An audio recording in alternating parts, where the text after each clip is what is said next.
Bueno, buenas tardes. Muchas gracias por la invitación para la charla del día de hoy. La verdad, este es un tema que, más allá de que a mí me apasiona muchísimo, porque es súper importante, creo que estos espacios son sumamente valiosos porque gran parte del problema que tenemos en relación al gran auge que ha habido en los últimos años, en relación a los trastornos de la conducta alimentaria, es la falta de información y la falta como de conocimiento o de cómo llegar a ese conocimiento. Entonces, estos espacios que la U facilita, la verdad que para los profesionales que nos dedicamos a trabajar en esta área valen muchísimo. Entonces, de antemano, muchísimas gracias también por permitirlo y a ustedes por estar aquí. Yo trato de que las charlas sean lo más interactivas posibles dentro de lo que cabe, ¿verdad? Porque al ser una charla virtual, pues yo sé que cuesta un poquitillo más que pongan la cámara o que por ahí, ¿verdad? Quieran como hablar un poquitillo más o así, pero si por alguna razón lo quieren hacer, los invito a que lo hagan para que podamos aprovechar lo máximo y no se vuelva nada más como una charla ahí como medio aburridilla, ¿verdad? Escucharme hablar a mí nada más, sino que sea un poquito como más activo. Y si les da como cosilla, igual también por el chat, totalmente válido. O sea, a mí lo que me importa es tratar de darles a ustedes información valiosa, útil, y ayudar a solventar cualquier duda relacionada con el tema que vaya surgiendo a lo largo de la charla. Nada más así, una breve presentación. Mi nombre es Emilia, me gusta que me digan Emi, ustedes se pueden dirigir como gusten. Trabajo como nutricionista ya hace más de 5 años y me he especializado en el manejo de este tipo de enfermedades y también en la alimentación consciente. Entonces, un poquitito de esas cositas también les voy a ir hablando en la presentación. Ok, voy a compartir pantalla. Me avisan si la ven. Ahí Si se ve alguien me perfecto. puede... Sí, ok, perfecto. Entonces vamos a iniciar con preguntas que yo les voy a ir haciendo a lo largo, digamos, de la charla, como les comentaba. Entonces, lo primero que quiero, si lo quieren poner en comentarios, genial, y si lo quieren hacer nada más de manera introspectiva, es que traten de pensar qué es lo primero que a ustedes se les viene a la mente cuando yo les digo la palabra nutrición. Entonces, voy a darles ahí un tiempito por si me quieren comentar o por si quieren pensar ustedes también. Alimentación balanceada, dice Silvia Corella. ¿Ok? ¿Qué más? Variedad de alimentos. Ujú.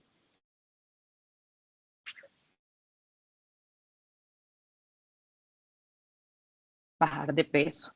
Ujú. Salud alimenticia. Ok. Nutrientes. Comer sano. Alimentación con sentido. Esa está muy linda.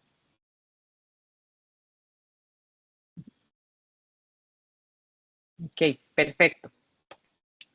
Balance en las comidas, equilibrio, comer rico. Ok, perfecto. Me parece que está súper bien todo lo que han puesto. Entonces, de las primeras cosas que a mí me gusta hacer distinción, salud, ajá, muy bien.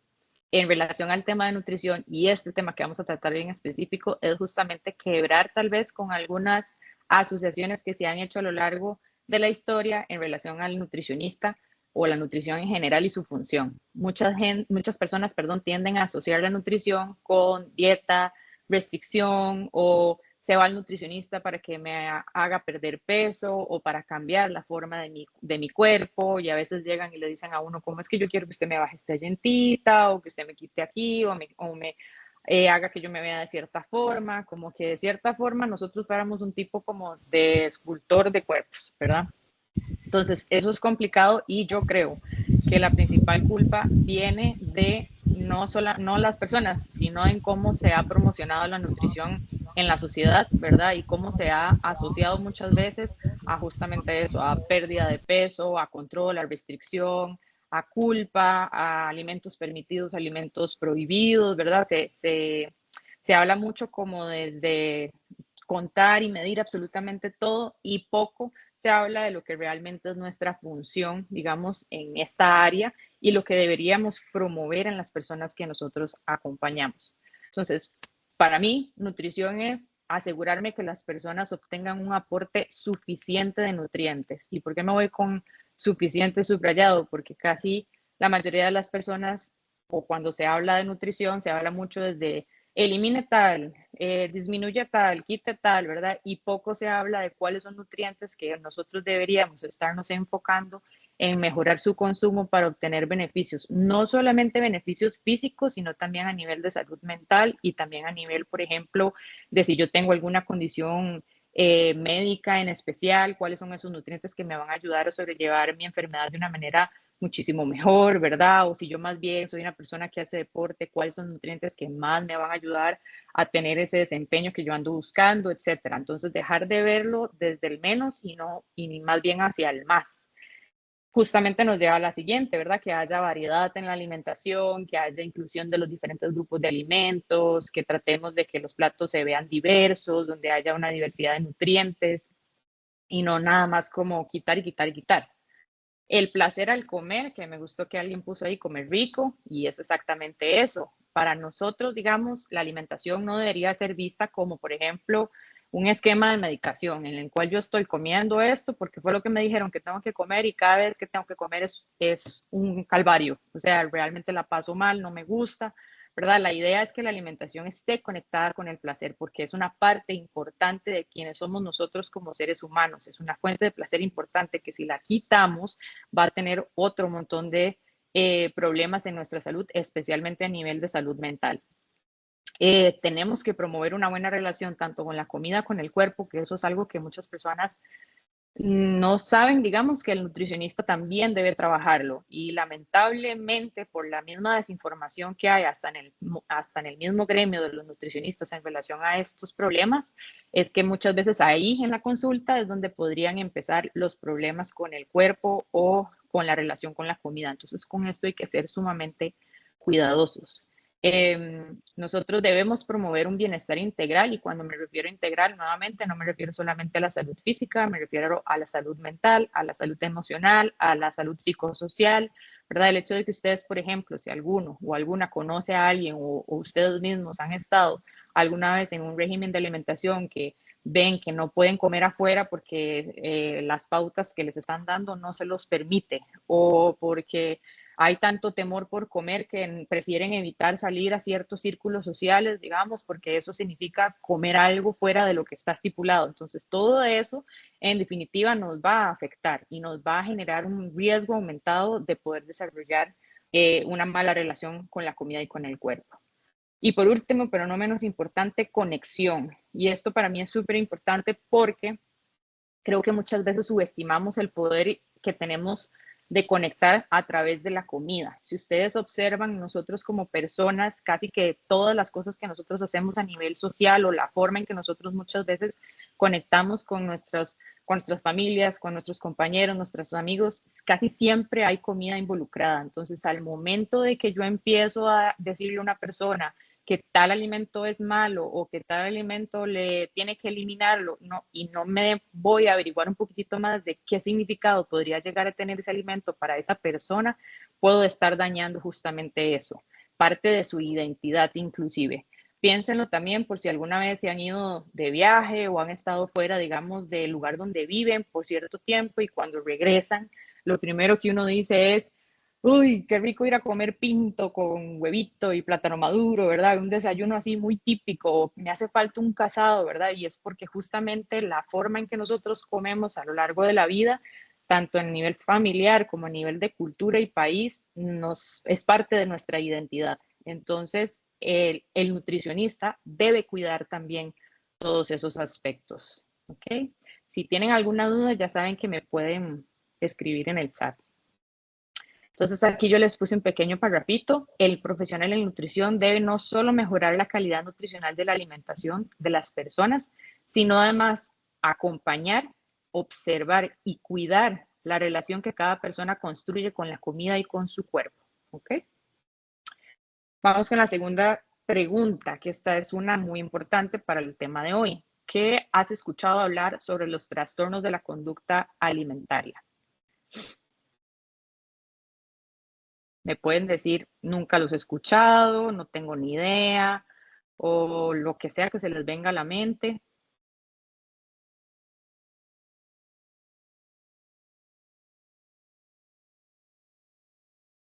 Ok, que están asociados a situaciones emocionales, cuando afecta emocionalmente. Ujú.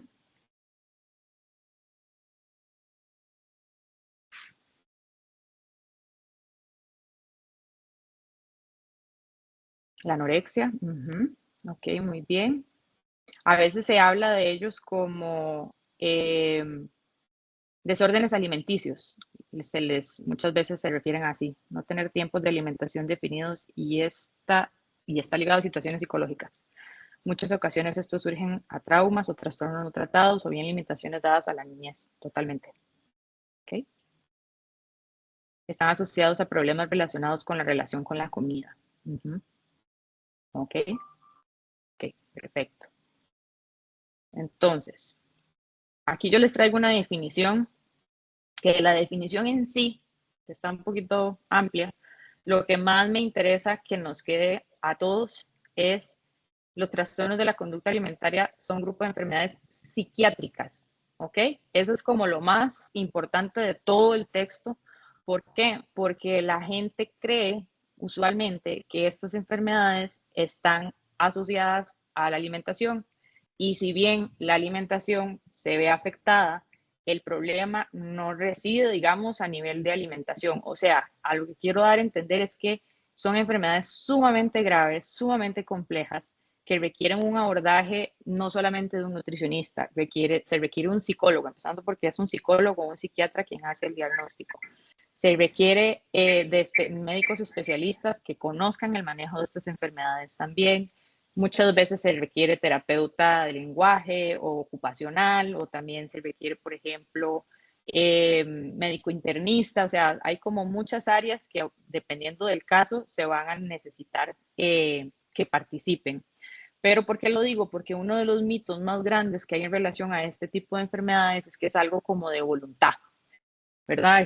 He escuchado personas decir como, ay, es que ella lo está haciendo porque quiere llamar la atención, por ejemplo, y esto está muy alejado de la realidad. Entonces creo que para mí es muy importante que nos quede muy claro que no es una cuestión, no es un capricho, es una enfermedad psiquiátrica de alta gravedad, ¿ok? En la cual se presentan conductas anormales, no solamente en relación a la alimentación, sino también, por ejemplo, con el peso, como la imagen corporal o la percepción de la imagen corporal, y que obviamente va a afectar la forma en que se alimenta, o inclusive que pueden llegar a generar alteraciones en ciertas conductas de riesgo. ¿Ok?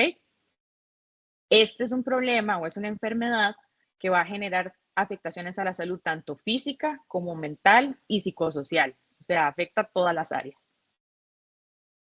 Entonces, yo les puse unos datos que considero que son importantes. ¿Por qué son importantes? Porque parte del problema, como les decía al inicio del diagnóstico de estas enfermedades, es la falta de sensibilización por parte de la población general y de la población de también, digamos, los profesionales de salud que nos dedicamos a esto, de entender la gravedad. Y a veces no entendemos la gravedad de una condición hasta que empezamos a ver datos de este tipo.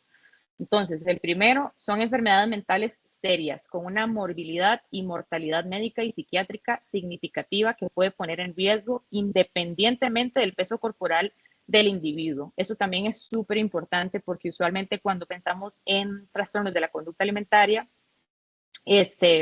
usualmente pensamos como en el físico de una persona que en las películas se ha visto o nos han detallado, ¿verdad? Que es una persona que tiene un TCA, tipo anorexia restrictiva, donde la persona ya ha bajado mucho peso y, ¿verdad? Y ya se ve sumamente delgada y entonces creemos que solo las personas que están así están verdaderamente enfermas. Y no, o sea, el TCA, como les decía, es una enfermedad a nivel mental y por ende una persona no necesariamente tiene que verse así de delgada para estar gravemente enferma, ¿ok?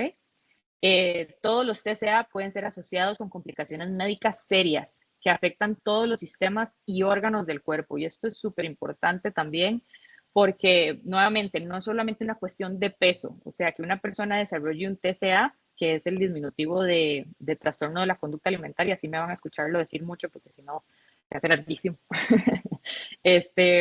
Puede tener afectaciones a nivel de la piel, a nivel del sistema digestivo, a nivel cerebral, cambia la forma en que su cerebro funciona, en que la persona procesa los pensamientos, procesa las emociones. Entonces es normal, por ejemplo, ver que una persona que tenga un TCA tenga cambios de humor muy bruscos, o sea irritable, o sea más ansioso o ansiosa, ¿verdad? Entonces, sí tenemos complicaciones en todos los órganos y sistemas del cuerpo cuando hay un TCA.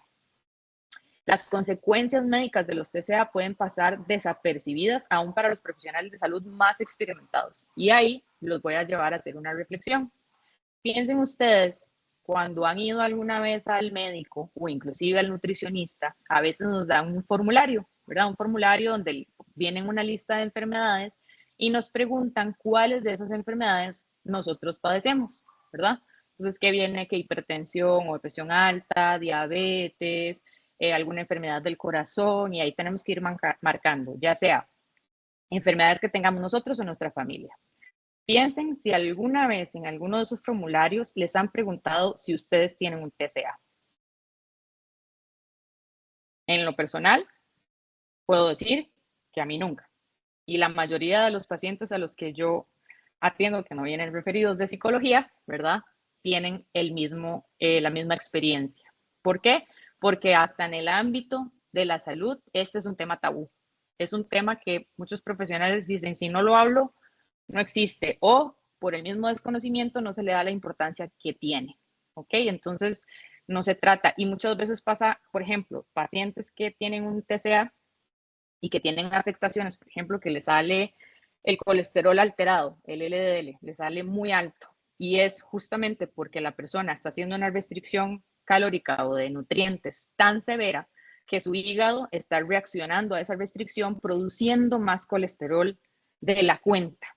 Entonces, el médico que no sea como capacitado para identificar esto y ve a la paciente con ese diagnóstico, inmediatamente le dice, es que usted tiene que ir a cuidar el consumo de grasas, ¿verdad? Sin saber que lo que está haciendo es empeorar la situación, porque esta es una paciente que tiene temor a comer un montón de alimentos y ha restringido tanto que su cuerpo está actuando en defensa.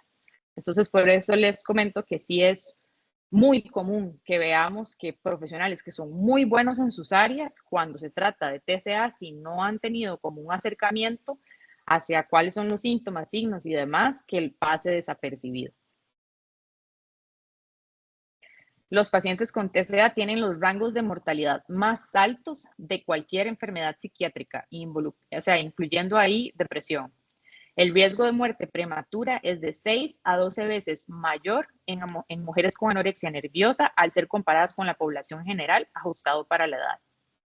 Los TCA no discriminan, pueden afectar individuos de todas las edades, géneros, etnias, estrato socioeconómico y una gran variedad de figuras corporales, pesos y tallas.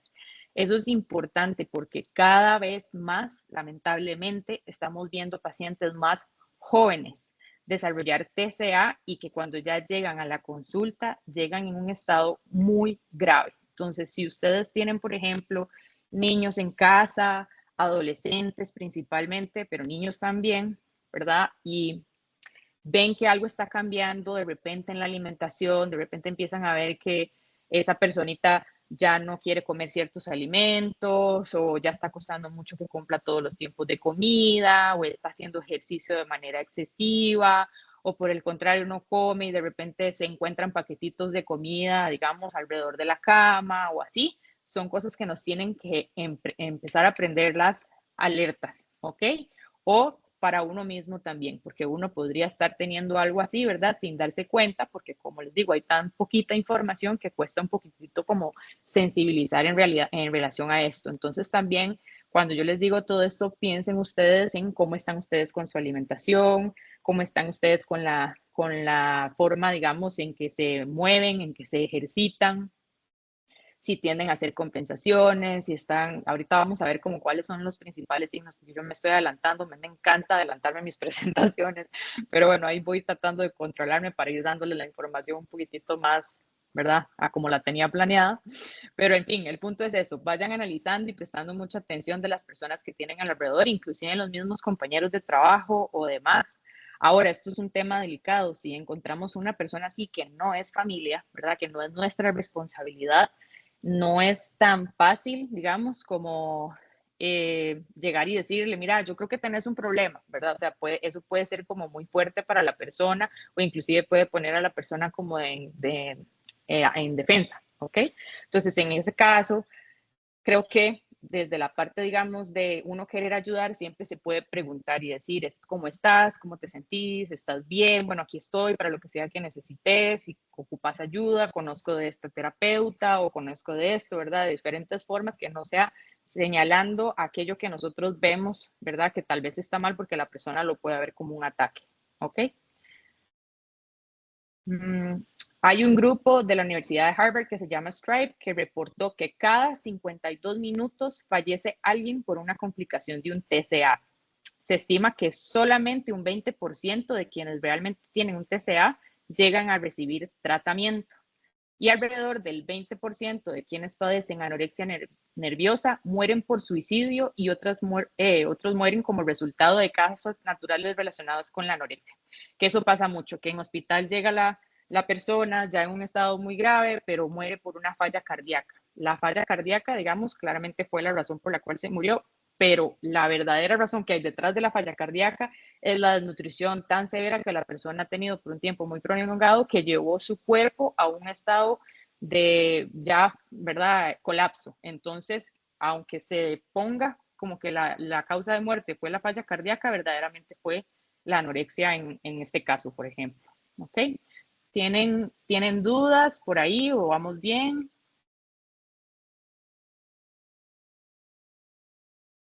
Ok. Si no me ponen nada, asumo que no. Ok. ¿Existe algún diagnóstico más grave que otro? Bueno. Ok. El tema de la obesidad, Peggy, lo voy a hablar un poquitito al final. Si ves que al final ya yo estoy haciendo como un cierre y se me ha olvidado, me volvés porque sí es un tema un poquito complicado y amplio, pero no quisiera, porque si me meto de lleno en ese, después se me va el tiempo para la otra información, que es lo que más quiero compartirles. Entonces, si me da chance al final, te hablo un poquitito de ese tema, ¿ok? Pero eso es importante descartar. La obesidad no es considerado un trastorno de la conducta alimentaria, ¿ok? Los trastornos de la conducta alimentaria son los que pueden ver aquí, que aquí están como los principales porque hay como categorías en los cuales ellos se agrupan, ¿verdad? En el DSM-5, que es el manual en el cual se encuentran todos los trastornos mentales, ¿verdad? Y se incluyen los criterios de diagnóstico, ¿ok? Entonces, los más conocidos, anorexia nerviosa y bulimia nerviosa, son como los más comunes. También ahora la gente ha empezado a conocer un poquitito o ha empezado a escuchar un poquitito más de trastorno por atracón.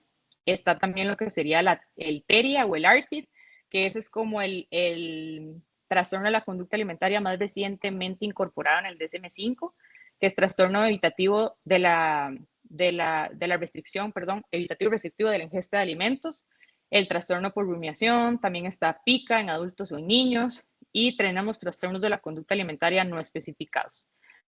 Entonces, como les decía, aquí no me importa tanto que veamos cuál es cuál, porque eso no es importante, sino entender que todos son considerados trastornos mentales graves. O sea, el que una persona tenga un TCA no debería ser como, por ejemplo, que yo diga, bueno, si no es anorexia, entonces puedo estar tranquilo o tranquila. O si es este trastorno por atracón, entonces, bueno, en algún momento lo trataré o llevaré a la persona a buscar ayuda, porque todos ponen en riesgo la vida y generan complicaciones médicas, nutricionales importantes. ¿Ok? Ok. ¿Cuáles podrían ser las posibles causas para desarrollar un trastorno de la conducta alimentaria? ¿Qué piensan?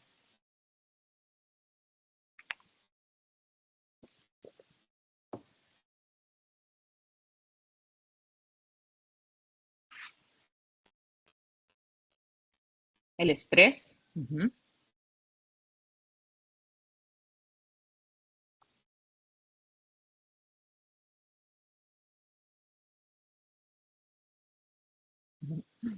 Esta fue la más difícil porque es la que más han durado en contestar.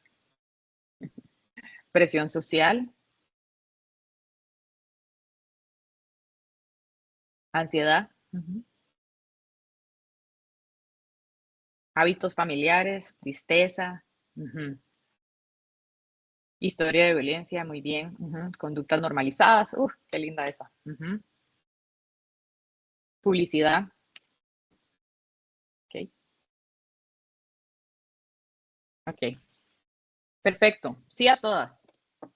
Los TCA son enfermedades, como ya se los dije, muy complejas, pero además de complejas, son multicausales. Es decir, no tienen una sola cultura. Muy bien, ajá. Y ahí le pondría yo cultura de dieta, que ahorita les hablo un poquito de eso. Son enfermedades multicausales, es decir, difícilmente o no, nunca van a encontrar un TCA que se haya generado por una sola causa. Siempre van a haber varias involucradas. Y el problema que tenemos es que son muchas las posibles causas. Entonces tenemos, por ejemplo, factores biológicos y neurobiológicos. ¿A qué se refiere eso? Hay un componente genético hereditario de los TCA. Es decir, que si en mi familia, mi mamá, mi papá, mi hermano o alguien, digamos, cercano tiene un TCA, yo podría tener el gen que también va a hacer que yo sea más vulnerable a desarrollar el TCA. Y digo más vulnerable porque el hecho de que yo tenga un gen no necesariamente quiere decir que yo vaya a llegar a desarrollar la enfermedad, como pasa con otras enfermedades como por ejemplo la hipertensión o la diabetes, etcétera. ¿Ok? Entonces eso es importante de tomar en cuenta. Y neurobiológico se refiere a la forma en que funciona nuestro cerebro, ¿ok? No todos pensamos o procesamos pensamientos, emociones de la misma forma, pero si hay ya varios componentes, ¿verdad? Eso podría hacer que yo sea más vulnerable aún a desarrollar un TCA. Factores psicológicos, justamente lo que estábamos hablando ahora, por ejemplo, de la historia de trauma también, o cómo personas que reciben bullying, ¿verdad? En las familias o en las escuelas, o los colegios, en el trabajo. Tenemos factores socioculturales también, que habla mucho también de lo que estábamos diciendo de la cultura, ¿verdad? La cultura de dieta. ¿Qué es la cultura de dieta? Es esta cultura en la que vivimos inmersos, que se glorifica o se pone como en un pedestal los cuerpos más delgados. Entonces, cualquier estrategia que yo utilice para acercarme cada vez más a esa delgadez está justificada bajo la cultura de dieta. ¿Ok? Entonces, por ejemplo, de ahí vienen frases como que llega una persona que tenía un montón de no ver y ha bajado mucho de peso y alguien le pregunta, mira, ¿y cómo hiciste para bajar de peso? Y la persona le dice, bueno, y fíjate que me fui al hospital y me pegó una bacteria y entonces me fue pésimo, me tuvieron que internar, estuve en UCI y todo, y hey, bajé un montón de peso. Y la otra persona responde, ay, bueno, y por lo menos perdiste peso, ¿verdad? Entonces, esos comentarios uno siente que son inofensivos porque están muy normalizados, pero no es correcto. O sea, ahí básicamente la persona está diciendo que estuvo en riesgo su vida, pero como bajó de peso, qué alegría, ¿verdad? Entonces, hay que como que tener mucho cuidado con ese tipo de comentarios, que si alguna vez ustedes lo han dicho, porque todos hemos estado inmersos en ese tipo de cosas, no quiero que se sientan como culpables ni mucho menos. O sea, la intención mía cuando yo pongo estos ejemplos es cambiar el chip. O sea, es como decir, ok, ¿cuántas veces yo he dicho esto? O así, va, mira, sí, voy a tener más cuidado, voy a tratar de cambiarlo, porque al final del día, entre todos es que vamos a lograr hacer ambientes más sanos. Acontecimientos estresantes dependiendo de la persona, pero por ejemplo, divorcios, cuando alguien se muda, digamos, de lugar o se va a otro país o se va a otra, en el caso de los más pequeños, a una escuela, a otro colegio, o por ejemplo, la muerte de algún ser cercano o alguna historia, digamos, de trauma de diferentes tipos, ¿verdad? Rasgos de personalidad, personas que tienden a ser más con rasgos de personalidad perfeccionistas, tienden a tener un mayor riesgo de desarrollar un TCA, o personas que tienden a ser más depresivas o que tienen trastorno por ansiedad o que tienen alguna otra enfermedad mental también, por ejemplo, TOC o que tengan trastorno límite de personalidad, etcétera. ¿Ok? Todas estas cosas juegan un papel importante en que uno saque como más numeritos de la rifa. ¿Ok?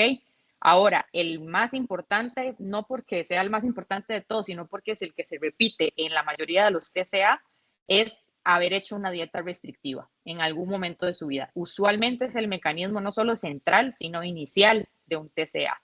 Entonces, ¿por qué esto es importante? Porque ahora hay mucho interés de la gente por cuidar su alimentación, que a mí eso me parece súper bien, pero dependiendo de cómo se haga, puede generar un daño, ¿ok? ¿A qué voy con esto? De personas que dicen, quiero mejorar mi salud, quiero sentirme con más vitalidad, con más fuerza, y empiezan a hacer una dieta súper restrictiva, donde tienen que quitar varios grupos de alimentos, donde tienen que hacer ayunos súper prolongados, donde se sienten mal, pero aún así continúan, ¿ok? Esto no solamente tiene o puede tener repercusiones a nivel físico, sino también en términos de salud mental, ¿ok? O, por ejemplo, ustedes hicieron la dieta y hay alguien más en la familia, más pequeño, pequeña, que está observando. Acuérdense que nosotros como adultos somos el modelo a seguir, ¿verdad? De comportamiento de quienes son más pequeños en la casa. Entonces, si yo de repente empiezo a medir todo lo que como y a pesar todo lo que como y a estresarme y a hablar mal de la comida y decir que esto está mal y que esto es bueno y que esto no debería y que estoy pecando y que aquí y allá, esa personita más pequeña va a ir absorbiendo esto y podría aumentar todavía más el riesgo de desarrollar un TCA. ¿Ok? Ok. Cuarta pregunta. ¿Qué señales o conductas te harían sospechar de que vos o alguien más podría estar teniendo una mala relación con la comida y con su cuerpo? Ya les he dicho varias, entonces está fácil.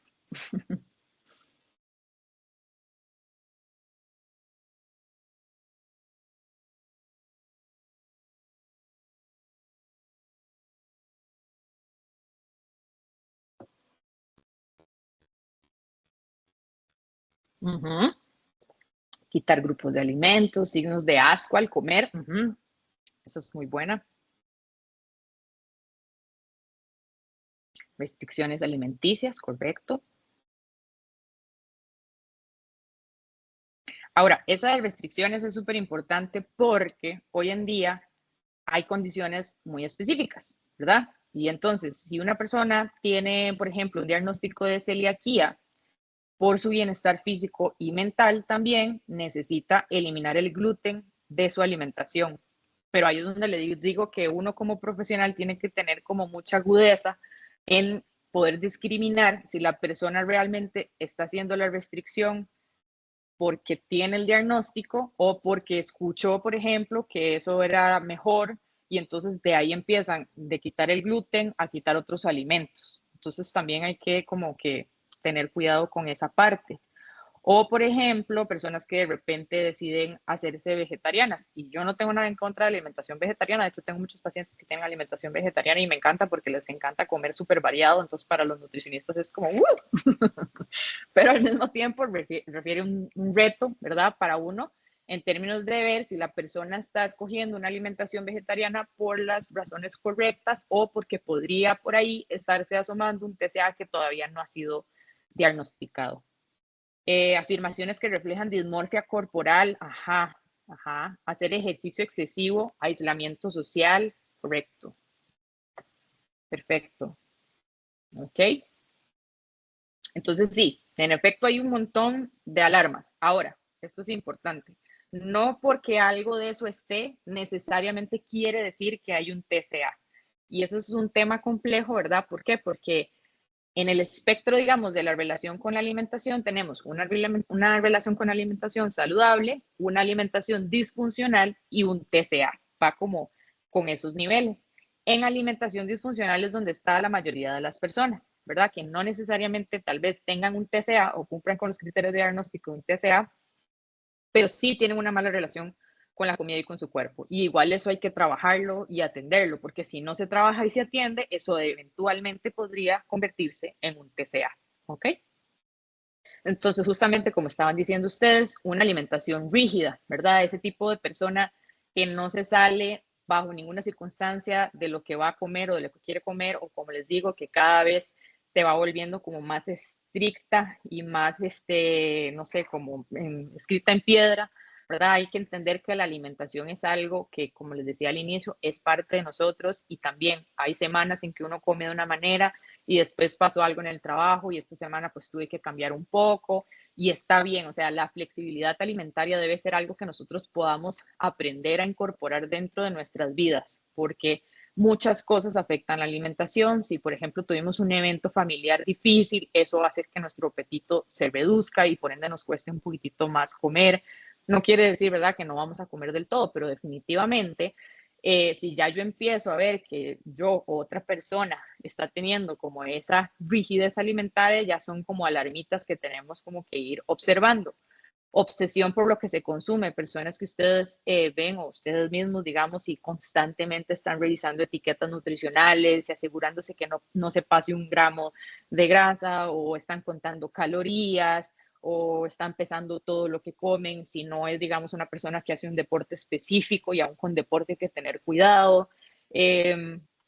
Personas que tienen como un montón de alimentos que consideran que sí pueden comer y otros que no, o cuando hubo mucho en la pandemia, surgió mucho como la moda de alimentos reales, ¿verdad? Y alimentos que, qué sé yo, no tuvieran en la lista de ingredientes más de 3 ingredientes o así. Entonces, cada vez la disponibilidad de alimentos era más pequeña, ¿ok?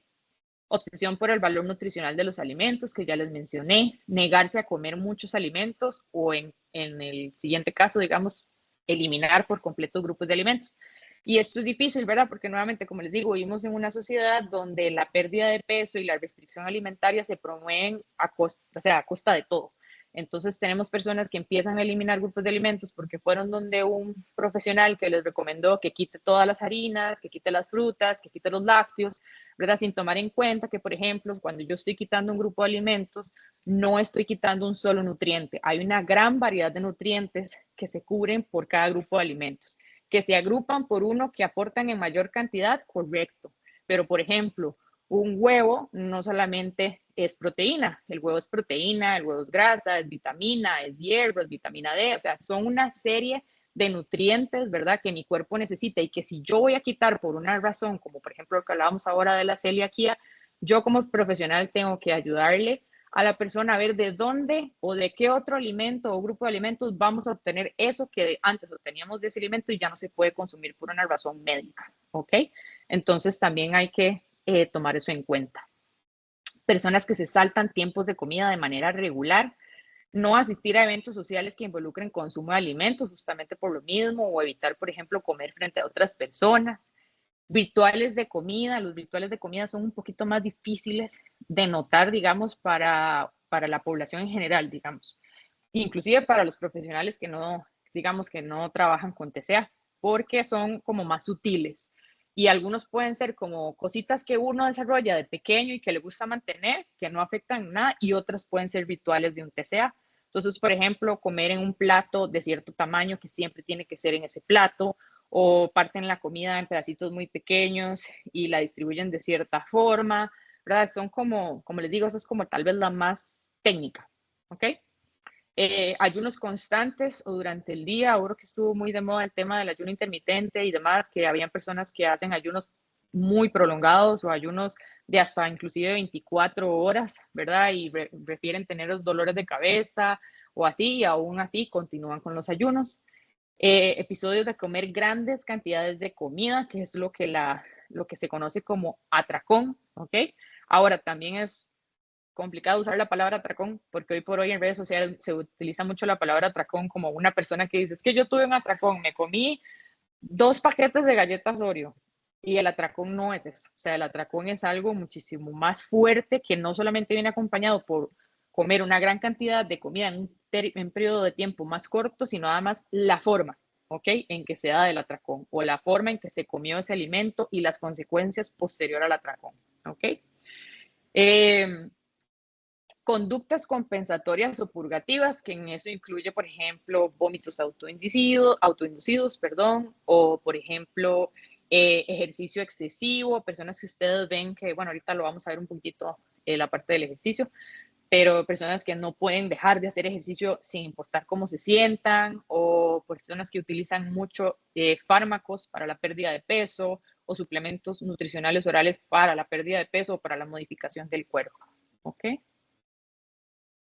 En relación al comportamiento y la salud mental, insatisfacción corporal, que esa es como, ¿verdad? Porque vivimos igual, como les decía, en un mundo muy complicado ahorita en términos de insatisfacción corporal. O sea, hay muchas empresas que se ven beneficiados o beneficiadas de que nosotros no estemos a gusto con cómo se ve nuestro cuerpo. Y con esto quiero ser un poco cuidadosa porque sé que es un tema un poquito controversial, ¿verdad? Cuando yo hablo de la insatisfacción corporal, lo que se trabaja, digamos, para trabajar la insatisfacción corporal es la aceptación corporal, que es muy distinta a la aceptación corporal al body positive. porque la aceptación corporal lo que busca es justamente aceptar que este es el cuerpo que tengo, ¿verdad? No me tiene que gustar todo mi cuerpo de pies a cabeza siempre, todos los días, pero es muy diferente en decir, ok, este es mi cuerpo y estoy bien y hay partes de mi cuerpo que no me gusta, a decir es que yo no me pongo tal ropa o yo no salgo o yo no voy a la playa, nunca me pongo shorts porque no me gustan mis piernas, es que qué fea me veo y empieza como la autolesión, digamos, a nivel de lenguaje en la forma en que yo me vinculo con mi propio cuerpo o de evitar hacer cosas que me pueden traer bien físico, mental y emocional porque no lo puedo hacer hasta que mi cuerpo se vea de la forma en que la sociedad me ha dicho que tiene que verse para yo poder disfrutar de esas cosas, como por ejemplo ir a una piscina o hacer ejercicio o ir a una fiesta, etcétera. ¿Ok? Se vincula nuestro valor como personas con la delgadez. Entonces, cuando hay una obsesión, ¿verdad? Por la figura, por cómo tiene que verse el cuerpo, y esto es importante de mencionar, una persona que tiene, por ejemplo, una anorexia nerviosa, ningún peso va a ser lo suficientemente bajo. ¿Ok? ¿A qué me refiero con eso? Que cuando ya esa enfermedad está instaurada a nivel, digamos, de cómo funciona la enfermedad, la persona nunca va a estar satisfecha. Siempre va a querer seguir bajando de peso. ¿Ok? E igual pasa con otro tipo de trastornos, como por ejemplo la bulimia. ¿Ok? Hola, ¿podría explicar un poco más qué es un atracón y cómo lo diferencio de comer de más sobre ingesta? Ok, es un poquitito complejo en términos, digamos, de que, como te decía ahora, uno puede, por ejemplo, tener un evento aislado en el que pasaste un día, por ejemplo, que no comiste como vos normalmente comías, o, por ejemplo, a nivel emocional, algo te pasó y llegaste en la tarde o en la noche a tu casa y comiste muchísimo más de lo que usualmente hubieras comido, ¿ok?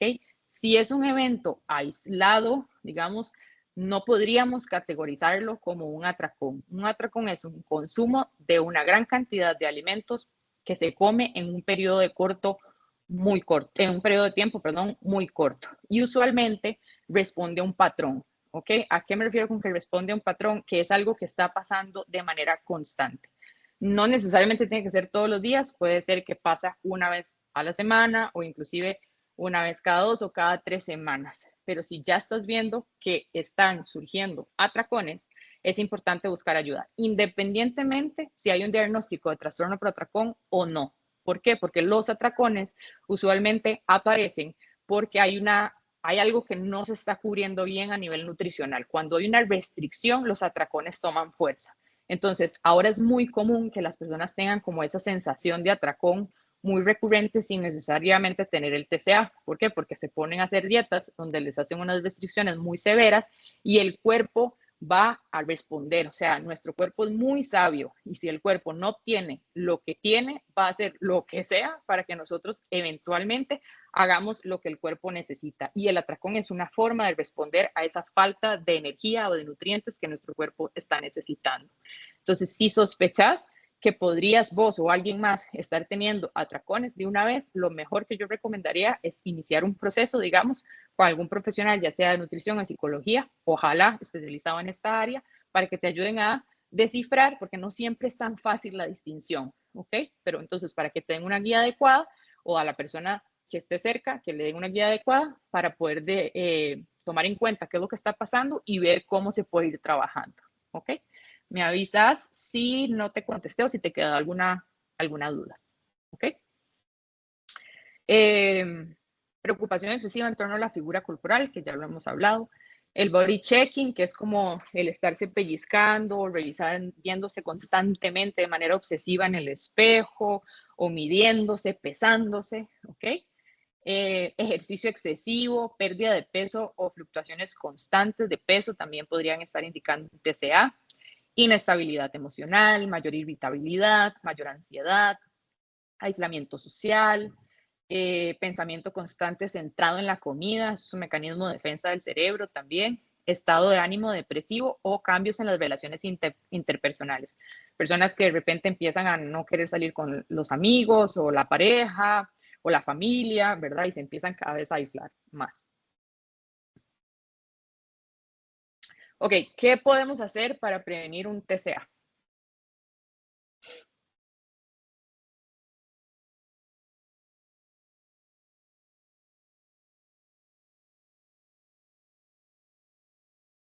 Está difícil. ¿Qué se les ocurre que podríamos, ya sea para nosotros mismos o para las personas que tenemos alrededor también?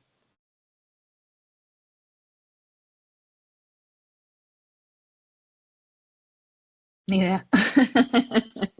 Aprender a controlar emociones, actividad física. Ok. El que pusieron aprender a controlar emociones, yo cambiaría una palabrita ahí y sería aprender a gestionar, porque las emociones no se controlan, se gestionan. Trabajar en el autoestima, control del estrés y la ansiedad, igual, gestión del estrés y la ansiedad, buena comunicación, muy bien. Ok, perfecto. Escuchar nuestro cuerpo, muy bien, esa me encanta. Aquí yo les puse algunas, pero todas las que ustedes han puesto también son muy importantes. Evitar hablar de la comida con etiquetas de valor. Cuidar el autodiálogo. Uy, qué linda esa frase. Cuidar el autodiálogo, correcto. Por ejemplo, yo les puse algunos ejemplos ahí de a qué me refiero con etiquetas de valor, que es algo que tenemos súper normalizado también, y esto sí es bien difícil de cambiar usualmente, porque socialmente todo el mundo se dirige así de la comida, como por ejemplo cuando comen comida rápida dicen comida chatarra, o decir que estas comidas es para cierto tipo de personas, personas gordas o personas flacas, estás comiendo puras cochinadas, alimentos que son buenos y alimentos que son malos, o hacer la categorización. Hoy pequé demasiado en el almuerzo, por ejemplo, utilizamos mucho la palabra pecar en relación a la alimentación, y comer no debería estar relacionado con lo que, ¿verdad? Independientemente si uno es religioso o no, la palabra pecar significa aprender a escuchar nuestro cuerpo a través de alimentación consciente o alimentación intuitiva, y aprender a reconocer o a inclusive identificar, porque muchas veces nunca nos han enseñado, entonces reconocer sería algo que ya hemos visto en el pasado y tal vez como nunca se nos ha enseñado no lo podemos entender. Como son las señales internas, hambre, saciedad, plenitud y satisfacción. Eso es lo que se le llama en alimentación consciente la sabiduría interna. Y suena como muy básico, pero es bien difícil al inicio, y es muy interesante cómo nos han enseñado a desconfiar de estas señales, en especial el hambre, ¿ok? Y nos enseñan a tenerle miedo. Buscar placer al comer, promover el disfrute de la comida, no solo su función nutritiva. O sea, hablar de la comida no solamente porque tenga, ok, puedo comer esto porque tiene un montón de fibra y porque tiene un montón de proteína y demás, no, sino porque también es rica, me gusta, siempre me ha gustado este alimento, o cada vez que como este alimento me llena de energía, o etcétera, ¿ok? Reconocer la comida como algo más, ¿verdad? Lo que les explicaba al inicio, de ver más allá de nutrientes y calorías, y entender que la comida es parte de quienes somos como personas. O sea, piensen en ese alimento que ustedes dicen, uy, no sé, les voy a dar mi ejemplo personal, que siempre es el que doy. Cuando un alimento que a mí me llena el corazón, pero directito, digamos, es los chiles rellenos. ¿Por qué? Porque son de los alimentos que mi mamá hacía, y que yo sé que es un trabajo fuerte, digamos, que pelar los chiles, que rellenarlos de la carnita, que la salsa, que el huevo, o sea, tiene un montón de cosas, y yo literal cuando como chiles rellenos hechos por ella, yo siento el amor de mi mamá a través de la comida, ¿ok? Entonces, como cultivar esas cosas, ¿ok? No hablar de los cuerpos de los demás. Parece mentira, pero esto le cuesta a todo el mundo, ¿verdad? Y nos cuesta porque hasta uno, digamos, que trabaja en esto, de repente dice algo y uno dice, uy, mira, tengo que trabajar eso, ¿ok? Entonces es normal que pase. Lo que tenemos es que tratar de cambiarlo de manera constante. Y cuando yo digo no hablar del peso o el cuerpo de las demás personas, es en negativo o en positivo, cualquiera de las dos. ¿Por qué? Porque nunca sabemos qué está pasando la otra persona, y tal vez esa persona está luchando con un TCA y está tratando de mejorar su alimentación, y yo llego y le digo algo sobre su cuerpo, y eso puede hacer que esa conducta que esa persona estaba trabajando se vuelva difícil de hacer. O, por ejemplo, por el caso contrario, una persona que igual tiene un TCA, pero que no lo está trabajando, y que más bien está haciendo conductas restrictivas, o que se pueden traducir como purgativas inclusive, y que la persona llegue y le dice, ay, qué bien te veo, estás bajando un montón de peso, estoy reforzando una conducta que es del TCA, ¿ok? Entonces, mejor trabajar un poco en hablar a las demás personas si queremos dar como algún piropo o algo por el estilo, no relacionado con el cuerpo, como mira, me encanta tu sentido del humor o me fascina hablar con vos, sos una persona súper empática o siempre me siento muy cómoda o te veo súper feliz, estás bien, ¿verdad? O demás, ¿ok? Todos los cuerpos son valiosos, entonces tratar de evitar comparaciones físicas con estereotipos de cuerpos asociados a la figura ideal. Entonces, por ejemplo, hablar de las celebridades, de que aumentó de peso, que bajó de peso, de que se hizo de aquí, todo ese tipo de cosas, porque acuérdense que hay personas alrededor que podrían estar escuchando eso y tal vez generarle un mayor daño. Promover la diversidad corporal como algo natural, hablar del cuerpo por lo que hace y no solo por cómo se ve, pensar justamente en eso, qué te permite hacer tu cuerpo. Siempre estamos muy centrados en que es que no me gustan mis piernas, o es que no me gusta mi abdomen, o es que no me gustan mis brazos, ¿ok? Pero ¿qué te permiten hacer esos brazos? Esos brazos me permiten ver a mi sobrino, alzar y jugar con él todo el día. Esos brazos me permiten darle un abrazo a mi abuelita. Esos brazos me permiten levantar pesado, ¿verdad? O sea, lo que ver un poquitito más allá, porque lo más importante no es nuestra apariencia, sino un todo, ¿ok? Y muy importante, cultivar la autocompasión, que va muy ligado con el último comentario de cuidar el autodiálogo. Cambiar el discurso autocrítico sobre nuestro cuerpo por uno más compasivo y bondadoso.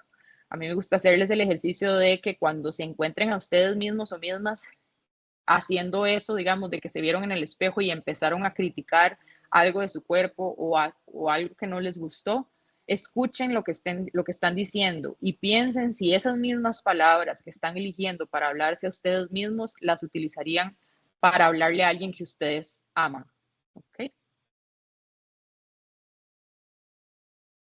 Mejorar nuestra relación con el movimiento, que sería promover hacer ejercicio por una razón muy diferente a lo que usualmente se hace, ¿verdad? Que no es para bajar de peso o para quemar lo que me comí. O sea, independientemente hagamos ejercicio o no, todos tenemos derecho a recibir nutrientes todos los días, ¿ok? Y el movimiento debería ser algo para buscar promover nuestra salud, pero que sea también disfrutable, que sea algo que a mí me guste. Si yo lo estoy haciendo porque tengo que y porque me dijeron que es la única forma en que yo voy a lograr, qué sé yo, bajar a cierto peso o lo que sea, los motivos ahí no están correctos, ¿ok? Entonces también hay que trabajar eso. Cuidar de la salud mental propia y de la de otros, ¿verdad? Apoyándose ya sea con psicólogo, psicóloga, que sería lo ideal, ¿verdad? Y si no, teniendo como espacios de apoyo, igual con la familia, amigos y compañeros, tratar de prestar atención a comentarios o conductas de, por ejemplo, mucha restricción, atracón, obsesión con el ejercicio, con la comida y ofrecer ayuda, como les expliqué ahora, de una manera diferente. Y una muy importante es formar comunidad, buscar crear círculos sociales en los cuales ustedes se sientan seguros o seguras sin importar el tamaño de su cuerpo o su alimentación. Si ustedes están yendo a algún lugar, digamos, en que ustedes se sienten que están siendo atacados por su cuerpo o por su alimentación, entonces tratar de alejarse de esos lugares o trabajar en terapia para poner límites, porque lamentablemente muchas veces esos lugares involucran círculos familiares. ¿Ok? Recuerden que los trastornos de la conducta alimentaria pueden manifestarse en cualquier tipo y tamaño de cuerpo, sin distinción de nivel socioeconómico o cultural. Un par de frasecitas para reflexionar. Nadie elige tener un TCA, eso es importante, no son elección, pero sí podemos elegir cómo acompañamos, con empatía, escucha y amor. Si ustedes tienen ahorita alguna persona cercana o ustedes mismos que tiene un TCA, sépanlo que la familia es el componente más importante para nosotros en el tratamiento. Tener a la familia cerca y que nos ayude y que comprenda lo que la persona está pasando es muy, muy importante. Prevenir también es recordar que el cuerpo no es el enemigo y que cuidarnos va mucho más allá de lo que comemos. Y ya para ir cerrando, les traje las 9 realidades acerca de los TCA, que si ustedes ven aquí abajo son todas estas instituciones que se unieron, son instituciones especializadas igual en el tema de trastornos de la conducta alimentaria, para crear 9 realidades justamente para desmitificar un poco el tema en relación a los TCA, porque los TCA son de las pocas enfermedades que se tiende a culpabilizar a la persona que lo padece. ¿verdad? Diferente a otro tipo de enfermedades. Entonces, es importante desde nuestro nicho que trabajemos en cambiar eso, porque la persona no es la culpable, ¿ok? Realidad número uno, mucha gente con un trastorno de la conducta alimentaria se ve saludable a pesar de que puede estar extremadamente enferma. Dos, las familias no son culpables y pueden ser los mejores aliados de pacientes y proveedores de salud durante el tratamiento. Tres, un diagnóstico de trastorno de la conducta alimentaria es una crisis de salud que interrumpe el funcionamiento personal y familiar. Esto es súper importante porque muchas veces alguien tiene este diagnóstico y el mismo temor de la familia o de las personas cercanas hace que no se actúe rápido porque es difícil, es un diagnóstico que uno no quiere escuchar, ¿verdad? Y que trae como mucha culpa y demás, a pesar de que nosotros nunca vamos a culpabilizar a la familia. Pero sí es importante que se sepa que si este diagnóstico está, hay que trabajarlo, porque entre más rápido se trabaje, hay más probabilidad de recuperación. Entonces, hay que actuar así. Los trastornos de la conducta alimentaria no son, no son de elección, sino enfermedades mentales muy serias, biológicamente influenciadas.